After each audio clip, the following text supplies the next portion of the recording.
नमस्कार, बहुत स्वागत है आप सभी का। आप देख रहे हैं भारत की खबर। मैं हूं सौरभ शर्मा और आज भारत की खबर में हमारे मेहमान हैं पॉलिटिकल कमेंटेटर प्रोफेसर संगीत रागी जी। सर, बहुत स्वागत है आपका। नमस्कार। आज बात करनी है सर, मोदी बार बार क्यों जीत रहे हैं और राहुल गांधी का प्रॉब्लम क्या है। मैं पहले एक शुरुआत में कैविएट दे देता हूं, ये मेरा ओरिजिनल आइडिया नहीं है। मैंने कहीं एक ये लेख पढ़ा था, बता भी देता हूं, प्रिंट में शेखर गुप्ता जी ने एक लेख लिखा था, तो उनका एक बेसिक आर्गुमेंट मैं उठा रहा हूं और वहां से हम लोग इस बात पर बहस करेंगे। उन्होंने कुछ नई बात कही है। उन्होंने कहा बाय एंड लार्ज, मोटे तौर पर अगर आप देखें तो नरेंद्र मोदी या ये बीजेपी इसकी जीत की या इनकी जो कोर आइडियोलॉजी है उससे जुड़े जो बातें हैं, चार मुख्य बातें हैं जो मोदी को जिताती हैं लोगों की नज़र में। पहली बात हिंदुत्व, दूसरी बात है राष्ट्रवाद, नेशनलिज्म, तीसरा वेलफेयर स्कीम्स, जितनी सामाजिक योजनाएं चल रही हैं डीबीटी वाली, जन कल्याण की, और चौथा उन्होंने कहा लोगों को दिखता है विजिबल इंफ्रास्ट्रक्चर का निर्माण हुआ है। आज हाईवे हर राज्य के अंदर विस्तार हुआ है, एक्सप्रेसवेज बन रहे हैं, पोर्ट्स बन रहे हैं, हर तरीके का इंफ्रास्ट्रक्चर काम, उसे कोई झुठला नहीं सकता, कांग्रेस भी नहीं। तो चार मोटे प्लैंक हैं।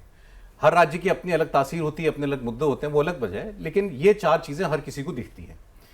अब उन्होंने आर्गुमेंट ये दिया कि राहुल गांधी क्या कर सकते हैं इसमें, और खास तौर पर वो अपोजिशन में राहुल गांधी की बात कर रहे थे। तो उन्होंने कहा कि भाई हिंदुत्व में आप बीजेपी की रेस में नहीं आ सकते, आना भी नहीं चाहिए, वो जो उसका स्ट्रांगेस्ट पिच है और आपका नहीं है। दूसरा उन्होंने कहा कि वेलफेयर स्कीम्स चल रही हैं, नरेंद्र मोदी ने टारगेटेड अच्छी वेलफेयर स्कीम्स डिलीवरी करके दिखाया है। राहुल गांधी की पार्टी ने भी कुछ राज्यों में ये काम किया है, जैसे तेलंगाना में किया है, कर्नाटक में किया है। वो इसका मॉडल दुनिया को बताएं कि भाई हम भी ये काम करते हैं और अगर कर सकते हैं तो हम इनसे बेहतर कर सकते हैं, ये बताएं। तीसरा उन्होंने कहा इंफ्रास्ट्रक्चर, जहां मोदी सरकार केंद्र में है वो ये काम कर रही है तो इसका क्रेडिट तो उसी को मिलेगा, इसमें बहुत ज्यादा कुछ उनके हाथ में नहीं। उन्होंने कहा कि चौथा पॉइंट सबसे इंपॉर्टेंट है, राहुल गांधी की कांग्रेस ने राष्ट्रवाद के मुद्दे को अपने हाथ से क्यों जाने दिया, यह बात करनी है। उनका कहना था कि भाई इंदिरा गांधी हो या राजीव गांधी, भी ज्यादा इंदिरा गांधी, उन्होंने कभी राष्ट्रवाद पर कॉम्प्रोमाइज नहीं किया, नेशनलिज्म पर कोई कॉम्प्रोमाइज नहीं किया। आज याद दिलाती है कांग्रेस की पाकिस्तान के दो टुकड़े कर दिए थे। बीजेपी वाले भी मानते हैं कि बहुत बड़ी बात हुई थी बांग्लादेश का क्रिएशन, लेकिन राहुल गांधी कहां कितनी दूर ले आए अपनी पार्टी को उस राष्ट्रवाद से कि आज वो ऑपरेशन सिंदूर में ये पूछते हैं कितने जहाज गिरे। आज उनके पार्टी के नेता बालाकोट की एयर स्ट्राइक पर, सर्जिकल स्ट्राइक पर सवाल मानते हैं। तो उन्होंने कहा कि बाकी चीजें आपके बस में ना हो, ये एक मुद्दा तो ऐसा था जिसपे आप फ्री रन ना चाहते तो मोदी को ना देते, लेकिन आपने ये मुद्दा भी छोड़ दिया। सहमत हैं आप? देखिए, जरा थोड़ा सा इस पे सोचिए जरा सा। हिंदुत्व का मुद्दा भारतीय जनता पार्टी के पास पहले भी था, राष्ट्रवाद भारतीय जनता पार्टी के पास पहले भी था, लेकिन दोनों के होने के बावजूद भी भारतीय जनता पार्टी केंद्र में सत्ता में नहीं आ पा रही थी। तो फैक्टर कौन सा था जो भारतीय जनता, राष्ट्रीय स्वयंसेवक संघ पहले भी था, विश्व हिंदू परिषद भी पहले था, सब चीज था। एक फैक्टर जो सबसे बड़ा फैक्टर काम किया भारतीय जनता पार्टी को सत्ता में लाने का और बने रहने का, और वो है नरेंद्र मोदी की क्रेडिबिलिटी, नरेंद्र मोदी का गुजरात का मॉडल और नरेंद्र मोदी का पर्सोना और डिलीवरी, ये बहुत महत्वपूर्ण है। इस बात से मैं बिल्कुल सहमत हूं कि आज जो कांग्रेस पार्टी की दुर्दशा है उसमें सबसे बड़ी भूमिका इस बात के लिए है कि वो एंटी नेशनल प्लैंक की तरफ चला जा रहा है धीरे धीरे, एंटी नेशनल। और हुआ क्या, इसके बारे में कुछ चीजें रहस्योघातन जब होता है तो बड़ा हैरानी होती है। थोड़ा जानकारी जो अंदर की खबरें निकल करके आती हैं और जो कांग्रेस के लोग ही बताते हैं कि कांग्रेस का जो एक थिंक टैंक हुआ करता था, जो कांग्रेस के लिए काम करता था आइडियाज के लेवल पर, उसको सारे वामपंथियों ने घेर लिया है। अब आप राहुल गांधी के जितने एजेंडे को आप देखेंगे तो वो सभी एजेंडे पर लगता है कि वामपंथी छाप आपको दिखाई पड़ेगी। लेटेस्ट ये है वो ग्रेट निकोबार आइलैंड। अब आप सोचिए निकोबार आइलैंड को आप देखिए, जैसे आज हम स्ट्रेट ऑफ हॉर्मुज कह रहे हैं, मलक्का स्ट्रेट को कल यदि भारत चोक करना चाहे, सपोज कि चाइना के साथ हमारा कुछ हो और मलक्का स्ट्रेट को चोक करना चाहे ताकि चाइना को हम एंट्री देने या चाइना को हम डैमेज करने की कोशिश करें, तो हमारे लिए बहुत ज़रूरी है कि निकोबार आइलैंड पर एक बहुत बड़ा, जैसे सिंगापुर है, उसने हम एक बड़ा बेस बनाना चाहते हैं, मोदी सरकार बेस बनाना चाहते हैं। अब उसका विरोध कौन है? उससे सबसे ज़्यादा किसके इंटरेस्ट को डैमेज हो रहा है? पाकिस्तान में चीन को डैमेज हो रहा है। और चीन के डैमेज को होता क्या है कि हमारे यहाँ पार्टियों को, इंटेलेक्चुअल्स को, पत्रकारों को, बुद्धिजीवियों को चाइना खरीदती रही है और उसके इंटरेस्ट को ये प्रोपोगेट करते हैं। हम मित्रोखिन डायरी जब हम पढ़ते हैं तो मित्रोखिन डायरी से पता लगता है कि कैसे उस समय के इंटेलेक्चुअल, पत्रकार, एडिटोरियल लिखने वाले कैसे केजीबी के लिए काम करते थे। आज चाइना दुनिया के हर कंट्री में, अमेरिका हो, रसिया हो, चीन हो, ये यूरोप हो, भारत के अंदर हर जगह वो अपना ये सब काम कर रहा है।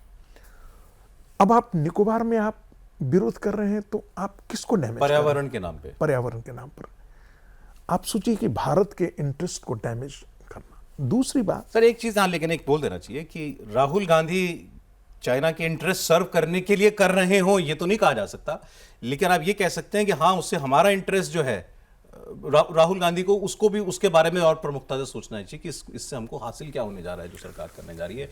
उनको उस स्ट्रेटेजिक, उस जगह की स्ट्रेटेजिक वैल्यू की बजाय पर्यावरण की ज्यादा चिंता हो रही है, ऐसे कहें इसको। देखिए, ये उनका अपने डिफेंस में वो बोल सकते हैं, बहुत अच्छी बात है अपने डिफेंस में।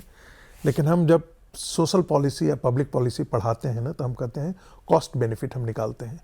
एक रोड पर ट्रैफिक पर एक बीच में सड़क में पेड़ है, तो पेड़ को काटने में इन्वायरमेंट को बचाएं और उसके कारण जो कंजेशन होता है उसमें पेट्रोल कितना फूकता है, उससे जो पोल्यूशन हो रहा है, अब ये दोनों के बीच में हमको असेसमेंट करना होता है। तो हम तय करते हैं पब्लिक पॉलिसी में कि उस एक पेड़ के खड़े रहने से हमारा ज़्यादा डैमेज हो रहा है, पेड़ को हटा दें तब ज़्यादा डैमेज होगा, या पेड़ को रहने देने से ज़्यादा हमको डैमेज होगा, और उसके बेसिस पर आकलन करते हैं। तो वहाँ के बायोडाइवर्सिटी को हम प्रोटेक्ट करने के लिए ज़्यादा इंपॉर्टेंट हमारे लिए है, या हम अपने national interest, larger national interest को फुलफिल करने के लिए वहाँ पर ज़्यादा है। तो ये समझ लीजिए। दूसरी बात, जब आपने देखा कि डोकलाम हुआ, तो डोकलाम पर कायदे से होना क्या चाहिए था कि आप सरकार से पूछते, सामान्यतः यही होता है, विदेश मंत्री से पूछते, डिफेंस मिनिस्टर से पूछते, आपका एक्सेस है। जब आप अपोजिशन के लीडर हैं तो इतनी एक्सेस होती है कि आपको बताया जा रहा है। आप कहाँ चले जाते हैं? आप चीन के एम्बेसडर से आप बात करते हैं, गुपचुप बात करते हैं, 2 दिन बाद 3 दिन बाद एक खबर निकल करके आती है, तब आदमी का शक बढ़ता है। आप ऑपरेशन सिंदूर था, कुछ भी होता, लड़ाई के वक्त में यदि हम ये पूछना शुरू कर देंगे कि हमारे कितने जहाज, आज अमेरिका में कोई सवाल पूछ रहा है, दर्जनों जहाज गिर गए उनके, दर्जनों से ज्यादा जहाज गिरे होंगे, कई दर्जन गिरे होंगे जहाज। अमेरिका में कोई बात आपने देखा है, कहीं हुआ है? किसी बड़े प्रेस ने, अमेरिका के न्यूयॉर्क टाइम्स ने या किसी ने, सब स्टोरी इंडिया पर किया, लेकिन नहीं, उस समय भी इस ढंग से स्टोरी किया गया कि चाइना के मिसाइल P-15 का जिसका जिक्र किया गया, चाइना के मिसाइल से हमारे विमान को ये क्षति हुई। सब कोई मानता था कि जो राफेल है उसको डैमेज करने के लिए, उसके मार्केट को डैमेज करने के लिए जितने भी कंपनियां थी वो सारे काम कर रही थी वो, और बाजार में ऐसे ही होता है, एक दूसरे को डैमेज करने के लिए ये सब किया जाता है, आप उसके हिस्से बन जाते हैं। तो होता क्या है कि राष्ट्र इन सब चीज़ों को देख रहा होता है, और जब आप रोज ऐसी बातें करना शुरू कर देंगे, राफेल को लेकर के आपने ऐसी बातें कर दी, पाकिस्तान को लेकर के आपने ऐसी बातें की, ऑपरेशन सिंदूर से पहले बालाघाट हुआ, आपने कैसी कैसी बातें की, वहां कुछ हुआ नहीं है, कुछ नहीं मांगा गया, सबूत आपने मांगा। आपके एक नेता बने, आर्मी चीफ को उन्होंने कैसी गालियों वाली भाषा भी, सड़क के और गली, तो ये सब बातें जो होती है ना, वो इमोशन से खेलने लायक है। क्यों? मैं जहां से मैंने जो आर्गुमेंट शेयर किया आपसे वो ये था कि ये राष्ट्रवाद का मुद्दा क्यों प्लेट पे सजा के नरेंद्र मोदी को दे दिया गया कि इसके सोल मतलब आप करता धरता आप ही हैं, हमारा स्टेक इसमें नहीं है। ठीक बात है, आपने जैसे कहा कि भाई ये सारी बातें जो है, आप सेना की तारीफ करते, सरकार की आप शिकायत करते, आलोचना करते, हाँ, लेकिन यहाँ वो नहीं हुआ। नहीं हुआ।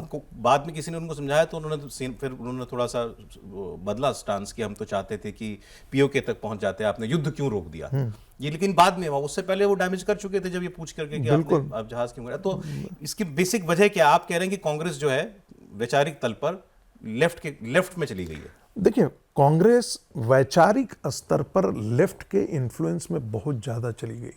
और लेफ्ट का एजेंडा जो कारण था, लेफ्ट का एजेंडा क्या है, वो इंटरनेशनल राष्ट्रवाद मानता ही नहीं। राष्ट्रवाद मानता नहीं। राष्ट्रवाद वो कहता ही नहीं, उसके बाउंड्रीज नहीं।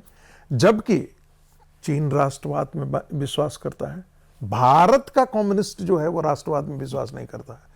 चीन का कम्युनिज्म राष्ट्रवाद में विश्वास नहीं करता है, ऐसा नहीं है। चीन तो राष्ट्रवाद क्यों ही एक्सपेंड कर रहा है ना। वो इंटरनेशनल कम्युनिज्म में यदि होता तो रसिया से झगड़ा क्यों करता, बॉर्डर क्यों लड़ने जाता? नहीं लड़ा ना। रशिया अपने बॉर्डर के लिए लड़ रहा है। रसिया अपने बॉर्डर के लिए लड़ रहा है। मैं कह रहा हूं कि रसिया जिस समय कम्युनिज्म में था, उस समय चीन और रसिया के बीच में 1969 के अंदर जो है वो युद्ध हुआ था। बॉर्डर डिस्प्यूट जैसे 62 में हमारे साथ हुआ, 69 में उनके साथ हुआ। हमारे वाले जो वामपंथी होते हैं वो कम्युनिस्ट विदाउट बॉर्डर्स हैं, कहते तो हैं, अपने आप को कहते हैं। आपको भी पता नहीं है कि भी अच्युतानंदन ने जो है वो ब्लड दे दिया था तो उन पर कार्रवाई हो गई थी। 1962 के बाद जो सीपीआई जो है वो टूटा, तो उसका एक कारण यही था कि एक फैक्शन कहता था कि जो माओ जो चाइना है, चाइना का चेयरमैन हमारा चेयरमैन। अच्छा। और चाइना यदि एक्सपैंड करती है भारत में तो भारत के अंदर कम्युनिज्म का विस्तार होगा। जंग के समय भी समर्थन करने बिल्कुल बिल्कुल, जंग के समय भी भारत का कम्युनिस्ट मूवमेंट का एक फैक्शन जो बाद में सीपीएम हुआ, वो लेफ्ट को वो चाइना को सपोर्ट करता। हाँ, सीपीआई पहले हुआ करता था, ओरिजिनल सीपीआई था, उसमें से सीपीएम निकला, उसमें से सीपीएम में से सीपीआई एमएल निकला, वो नक्सल की तरफ निकल के चला गया। बट ये कांग्रेस में ये ट्रेंड कब से शुरू हुआ? जैसे कि मतलब बात हम अभी कर रहे थे, राष्ट्रवाद का मुद्दा तो कांग्रेस के नजदीक हमेशा रहा है। भाई आप पंजाब का ही देख लें, अगर कांग्रेस की पार्टी की सरकार ने हिंदुस्तान के दो सबसे खून खराबे वाले काल जो हैं वो देखे हैं, कश्मीर की इंसर्जेंसी जब शुरू हुई और पंजाब में जब टेररिज्म हुआ, दोनों वक्त कांग्रेस की सरकार थी। तो आप ये भी नहीं कह सकते कि उसको उस दृढ़ता से, उस निश्चय के साथ डील नहीं किया गया था। पर आज क्या हो गया? देखिए, कश्मीर का सवाल तो उस दृढ़ता के साथ नहीं कांग्रेस पार्टी ने किया। अच्छा, नहीं किया। यदि कांग्रेस पार्टी कश्मीर को दृढ़ता के साथ कायम करती तो ये स्थिति नहीं बनती। मैं नेहरू जी की बात नहीं कर रहा। नहीं, लेट 80s से बाद में भी मैं बात कर रहा हूं कि उस प्रकार से कश्मीर को हैंडल ही नहीं किया। कश्मीर को, पंजाब को बिल्कुल इन्होंने बहुत स्टर्नली रोका। पंजाब के अंदर जो टेररिज्म जो है वो है, उसको उन्होंने बहुत मजबूती के साथ ये किया। और उसमें मानना पड़ेगा कि उस समय केपीएस गिल जो है उनको डीजीपी ले गया, बेअंत सिंह को लाया। तो कहा जाता है ना, जो सबसे बदमाश आदमी हो उसी के हाथ में आप चाबी दे दीजिए, छड़ी दे दीजिए, वो क्लास का मॉनिटरिंग बहुत अच्छा करेगा। तो ऐसे लोगों को वहां पर लाया गया। यहाँ भी एक कैविएट जरूरी, लोग कहेंगे कि आप फिर ऑपरेशन ब्लू स्टार को जस्टिफाई कर रहे हैं। ब्लू स्टार को जस्टिफाई नहीं किया जा रहा है। नहीं, ब्लू स्टार को कोई जस्टिफाई नहीं कर रहा है। उस वक्त पंजाब के सेपरेटिज्म को रोकने के लिए एक फर्म हैंड की जरूरत थी, वो दिखाया गया। ऑपरेशन ब्लू स्टार को तो लोगों ने निंदा की, बिल्कुल, और नहीं होना चाहिए था। और इस बात के लिए कांग्रेस पार्टी की आलोचना हुई कि आप ब्लू स्टार ऑपरेशन की नौबत आने ही क्यों दिया। आपने सिख मूवमेंट को कंट्रोल करने के लिए और अपनी पार्टी को खड़ा करने के लिए आपने भिंडरावाला को पैदा किया, ताकि सिख जो एक मूवमेंट था उसको कंट्रोल करने के लिए आपने एक पैरेलल, आपने एक रेडिकल रिलीजियस मूवमेंट को भाई, अकाली दल आ चुका था ना, अकाली दल आ चुका था, आपको उसको काउंटर करने के लिए आपने एक रेडिकल एलिमेंट को आपने खड़ा कर दिया, आपने उसको पैटर्नाइज किया। तो आपने वहां पर बहुत अच्छे तरीके से आपने काम किया। उस समय तो हम लोग 10th क्लास के बच्चे हुआ करते थे, हम लोग तो लगता ही नहीं था कि ये हिस्सा रहेगा भी या नहीं रहेगा। जैसे कश्मीर को लोग बात करता है, वैसे ही जब हम लोग 10th क्लास 11th क्लास में थे तो लगता था क्या पंजाब का सूबा हमारा हिस्सा बना रहेगा या नहीं रहेगा। लेकिन कांग्रेस ने उसको कंट्रोल किया, उसको मुख्य धारा में लेकर के आया। आज कांग्रेस पार्टी क्या कर रही है, आज कांग्रेस पार्टी नेशनलिस्ट एजेंडे को सावनिज्म, नेशनलिस्ट सावनिज्म के तौर पर डिक्लेयर कर देती है। ये कौन ऐसी भाषा बोलता है? ये हमारे लेफ्ट के लोग बोला करते थे। हिंदू मैजोरिटेरियनिज्म, ये कौन ऐसी भाषा बोलता था? ये लेफ्ट की भाषा होती थी। ये सारे लेफ्ट के एजेंडे को कांग्रेस पार्टी ने उठा लिया। लेकिन अभी उनका स्टेटमेंट आया ना, इससे अलग मुद्दा है, लेकिन इससे आपको सोच पता चलती है। पंजाब के पूर्व, माफ कीजिएगा, महाराष्ट्र के पूर्व मुख्यमंत्री अशोक चौहान का स्टेटमेंट आया ना, उन्होंने कहा देश में दो ही विचारधारा रही हैं, उन्हीं की लड़ाई है। एक हिंदू राष्ट्रवादी फासिस्ट सोच है, ऐसे उन्होंने बताया, मतलब उनके शब्द थे ये। आप ये देखिएगा कि ये हिंदू राष्ट्रवादी फासिस्ट, ये वो फासिस्ट, बीजेपी आरएसएस, ये फासिस्ट शब्दावली जो है ना राइट विंग के लिए कौन यूज करता है? लेफ्ट यूज करती है। भाई मुसोलिनी को, हिटलर को गाली कौन देता था? कम्युनिस्ट लोग गाली देते हैं। लेकिन स्टालिन को फासिस्ट नहीं बोलते थे। स्टालिन ने 10 मिलियंस मरवा दिया। माओ ने कल्चरल रिवॉल्यूशन में कम्युनिस्टों अपने ही काडर को मरवा दिया, 1 करोड़ लोगों को मरवा दिया। स्टालिन ने अपने यहां मरवा दिया, करोड़ों लोगों को मार दिया गया। कहा जाता है कि वहां तो रेजिमेंटेशन ऑफ माइंड हुआ करता था। एक मैंने पुस्तक पढ़ी थी और वो कम्युनिस्ट ने लीडर नहीं लिखा था। कहा कि चाइना के अंदर स्कूल में माओ की तस्वीरें लगी रहती थी और उस पर लिखा हुआ होता था कॉमरेड माओ इज वॉचिंग। अच्छा, किस ब्लड से आप हैं? व्हाइट ब्लड है या रेड ब्लड?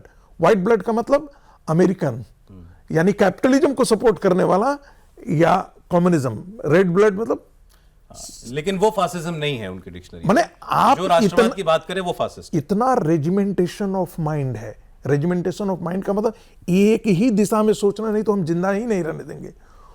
वो आइडियोलॉजी दूसरों को कहती है। आप अच्छा, दुनिया में आपने देखा होगा सबसे ज्यादा ह्यूमन राइट्स का वायोलेशन कम्युनिस्टों ने किया।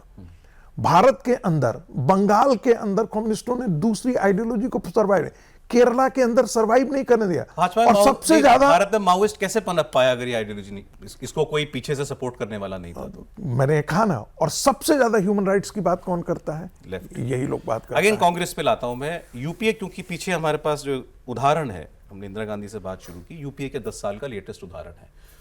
उस सरकार में कहीं ये ट्रेंड दिखाई देते थे क्या?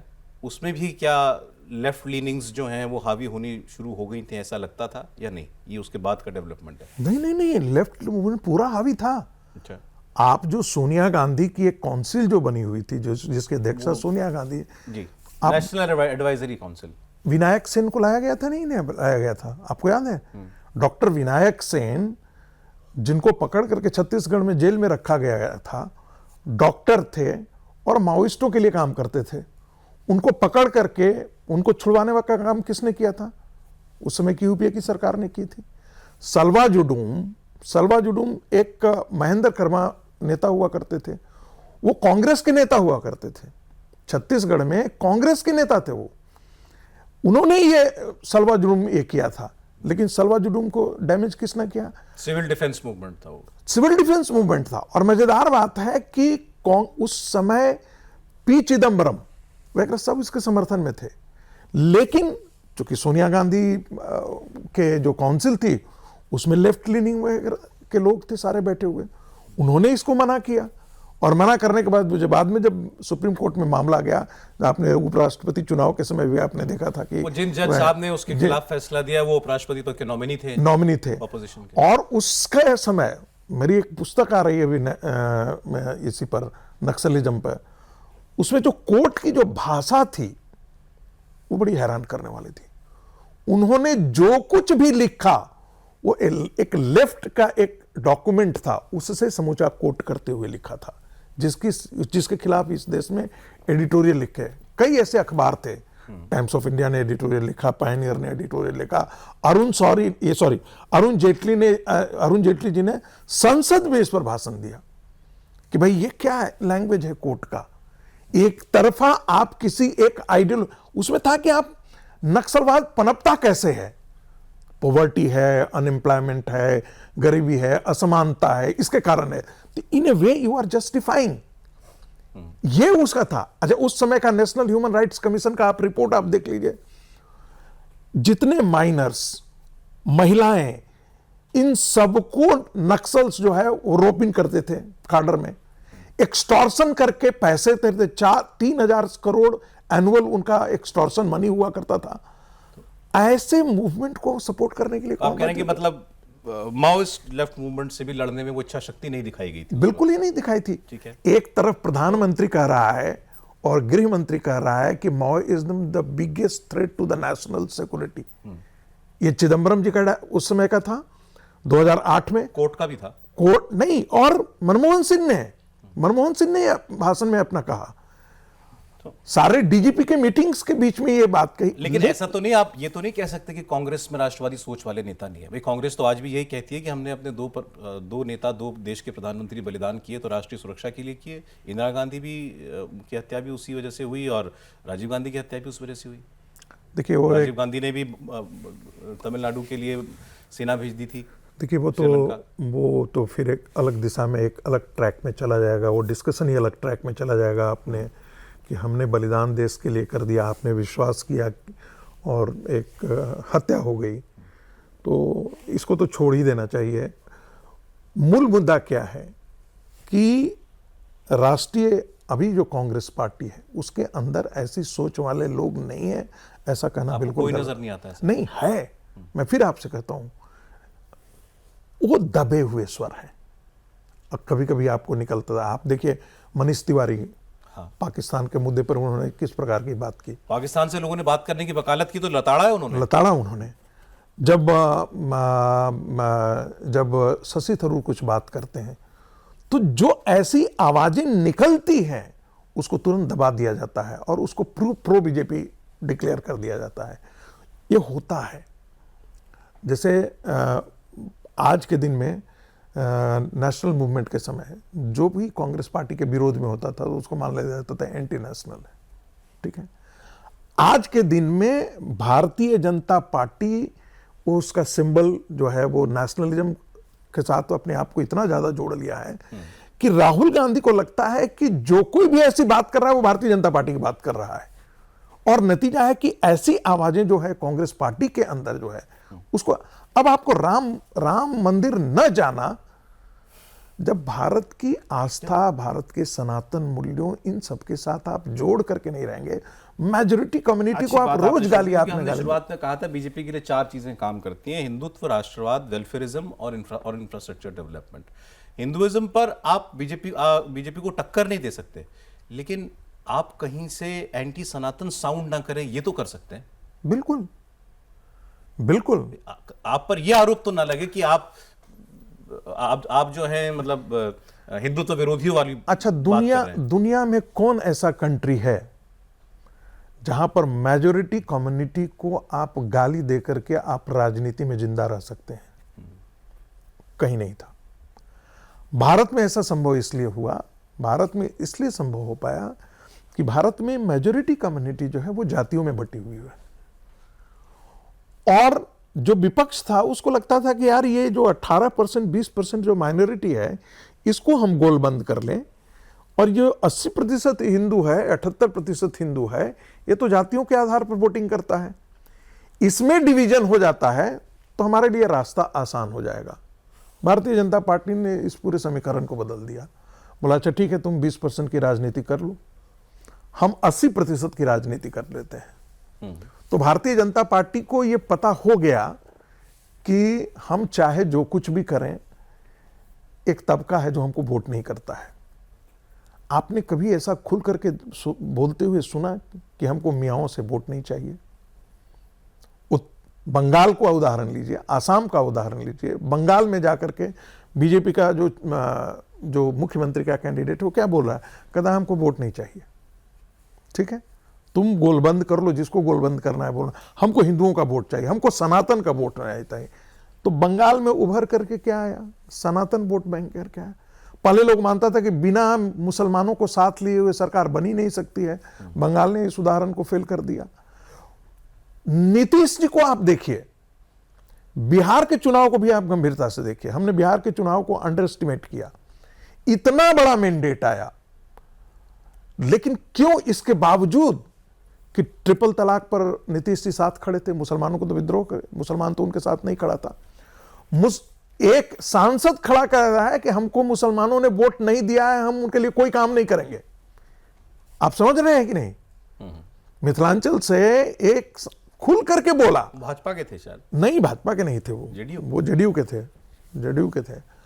खुल करके ऐसी बातें की। जेडीयू तो बिल्कुल ये टर्न अराउंड है, जिस तरीके से वक्फ पर सपोर्ट किया, वक्फ पर सपोर्ट किया, तो ये रिस्क लिया ना, जेडीयू ने रिस्क लिया। और जेडीयू ने, आपको ध्यान में होगा कि जेडीयू ने अपने जो मुस्लिम कैंडिडेट थे उसको भी कम किया। ये रिस्क लेते हुए क्यों रिस्क लिया? उनको पता था कि ये वोट बैंक एक खड़ा हो चुका है, हमको वोट नहीं मिलता है, इसलिए ये जरूरी है कि इस वोट जो है हमारा, इसको हम कंसोलिडेट करें। ये बात हम क्यों कर रहे हैं? ये सारे उदाहरण जो प्रोफेसर साहब ने दिए कि राष्ट्रवाद आपने छोड़ दिया, हिंदुत्व में आप टक्कर नहीं दे सकते, लेकिन आपको बीजेपी ये कहे कि ये मुस्लिम लीग की पार्टी है, जैसे प्रधानमंत्री कहते हैं, उनको ऐसा अवसर आप चाहते तो ना देते, लेकिन वो आपने तब जब केरल में इंडियन यूनियन मुस्लिम लीग आपका एलआई है, आपने ये कहा कि वो बहुत सेक्युलर पार्टी है, या जब तमिलनाडु में डीएमके के साथ आप अलायंस में थे और वो डेंगू मलेरिया सब सनातन को कहते थे, उनके जो बेटे हैं स्टालिन के, तो उस वक्त अपने आप को उससे आपने अलग नहीं किया। तो ये सब एक अब छवि निर्माण होती है ना एक आपकी पार्टी की। देखिए, सब कोई जानता है कि मुस्लिम लीग जो थी वो भारत के विभाजन में सबसे बड़ा सूत्रधार मुस्लिम लीग था।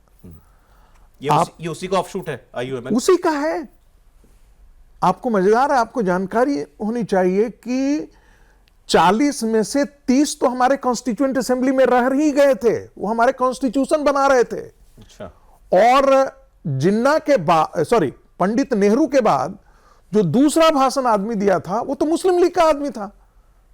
जिस दिन भारत विभाजन हुआ है 1947 के दिन, 15 अगस्त 1947 के दिन, जिस समय ट्राइस्ट विद डेस्टिनी, जो पंडित नेहरू का सबसे बड़ा, माने जो सबसे ज्यादा कोटेड भाषण है, उसका दूसरा वक्ता कौन था? वो तो मुस्लिम लीग ही था। उसके सेक्रेटरी भारत में रह गया, उसका ट्रेजरर भारत में रह गया, बड़े बड़े नेता भारत के अंदर रह रहे हैं। सोहरावर्दी ने तो अपना समूचा इनकम टैक्स वगैरह सारा अपना सोल्व करवाया पंडित नेहरू से, उसका विधिवत उस पर डॉक्यूमेंटेड है। उसके बाद वो पाकिस्तान 1 साल बाद चला गया, बुचर ऑफ कोलकाता कहते हैं वो। बिल्कुल। तो वही मुस्लिम लीग था। आप मुस्लिम लीग के कॉन्स्टिट्यूशन को पढ़ लीजिए, छोड़िए ऊपर, मुस्लिम लीग तो चले जाने दें। पीएफआई के लोगों को आपने कैसे छोड़ दिया था? पीएफआई कर्नाटक चुनाव के समय पीएफआई का जरा देखिए, तो पीएफआई कहां से बना है? सिम्मी के साथ। सिम्मी पर तो एक्शन लिया था सर यूपी गवर्नमेंट ने। सिम्मी के साथ खड़े हुए थे। क्या ऐसी बातें कर रहे हैं आप? मुंह तो दबाव में उनको करना पड़ा। नहीं तो आपको याद है कि 2004 के अंदर टाडा जो केस था उसको नेशनल इशू बनाया था कांग्रेस पार्टी ने, और कहा था कि सारे मुसलमानों को फंसाया जा रहा है। चलो मान लेते हैं, जब 2004 में यूपीए की सरकार बन गई थी तो टेररिस्ट एक्टिविटीज में क्या हिंदू फंसे गए थे या सबसे ज्यादा मुसलमान ही आए? और उसको काउंटर करने के लिए आपने भगवा टेररिज्म का आपने ये किया। आपने सोचा कि अरे 2004 से पहले ये बहुत बड़ी गलती थी, भगवा टेरर वाली थ्योरी फ्लोट करना। और जिसने फ्लोट की उस वक्त के गृह मंत्री थे शिंदे साहब, वो बाद में पलट गए कि मुझसे तो एक भाषण देने के लिए कहा गया था तो इसलिए मैंने दे दिया। लेकिन आपने बदनाम करने की कोशिश की ना, आपने इक्वेट करने की कोशिश की ना। बिल्कुल। आपने शरद पवार का आप जरा स्टेटमेंट सुनिए, जब शरद पवार ने कैसे हिंदुओं को इंप्लीकेट करने की कोशिश की। अब सर इसको थोड़ा समराइज करते हुए, हमने क्योंकि सारी बातें की, तो फिर ऑप्शन क्या है? कांग्रेस को क्या भूमिका लेनी चाहिए? देखिए, कांग्रेस की स्थिति आप देखिए आज। कांग्रेस, मैं बार बार कहता हूं, कांग्रेस पार्टी आज एक क्षेत्रीय पार्टी के तौर पर आ गई है। पूरे देश भर में 4123 विधायक हैं संख्या जी, उसमें से 676 विधायक जो है वो कांग्रेस पार्टी के हैं, यानी कि 16.4% के आसपास किया है। तो मैं इसे रीजनल पार्टी के तौर पर ही आज ओवरऑल हम पिक्चर यदि हम देखते हैं तो, और दूर दूर तक कांग्रेस पार्टी के पास कोई भविष्य ऐसा मुझे नहीं दिखाई दे रहा है कि अल्टरनेटिव के तौर पर भारतीय जनता पार्टी के अल्टरनेटिव के तौर पर आ जाए। आने वाले दिनों में हो सकता है कि विपक्षी पार्टियां यदि अपने दुर्दिन से बाहर निकल करके आती हैं, कांग्रेस आउट ऑफ बॉक्स यदि पॉलिटिक्स नहीं करता है, आप हिंदुत्व को गाली देकर के इस देश में अब आप खड़े नहीं रह सकते, क्योंकि हिंदू वोट बैंक एक बहुत बड़ा वोट बैंक खड़ा हो चुका है। दूसरी बात, जब तक आप राजनीति में नए प्रयोग कांग्रेस पार्टी नहीं करती है, तब तक कोई आपको एक ऐसा एजेंडा लेकर के आना पड़ेगा जो पॉजिटिव एजेंडा हो और जो लगता हो कि नरेंद्र मोदी की क्रेडिबिलिटी को भी डैमेज करे और हम उससे बेहतर है। ये आपने पॉजिटिव एजेंडा। सबसे बड़ी बात, नरेंद्र मोदी की क्रेडिबिलिटी के सामने राहुल गांधी की कोई क्रेडिबिलिटी नहीं है। कांग्रेस के लिए नेतृत्व का सबसे बड़ा अभाव है। मैं आपको ये गंभीरता से वहां तो परिवर्तन मुमकिन नहीं है। नहीं तो अगर वही एक इलाज है। देखिए, आप भारतीय जनता पार्टी, बस एक लाइन, भारतीय जनता पार्टी में नरेंद्र मोदी को जरा माइनस कर दीजिए, फिर आप स्थिति देखिए। अमित शाह को माइनस कर दीजिए, फिर आप स्थिति देखिए, तो भारतीय जनता पार्टी कहां खड़ी थी 2009 के चुनाव तक? कहां खड़ी थी? वहीं खड़ी थी 114। लीडरशिप आप कह रहे हैं, नेतृत्व होता है डिसाइसिव। नेतृत्व बहुत बड़ा है, जिस पर जो रैली एंकरिंग पॉइंट, जैसे मॉल में कोई स्टोर एक होता है ना, वो एंकरिंग स्टोर होता है, उसके कारण बाकी और अगल बगल के दुकान के सब बिक जाते हैं। वैसे ही लीडरशिप एक एंकरिंग रोल की भूमिका में होता है। ठीक है सर, वो नरेंद्र मोदी है। अभी चुनौती तो कांग्रेस के सामने बहुत बड़ी है। अब सवाल ही, जैसा प्रोफेसर साहब ने कहा, कि क्या वो out of box thinking Congress party और राहुल गांधी करने में सक्षम है। तो आगे भी बात करेंगे। बहुत धन्यवाद सर, प्रोग्राम में आए। आप देख रहे थे भारत की खबर, आज इतना ही।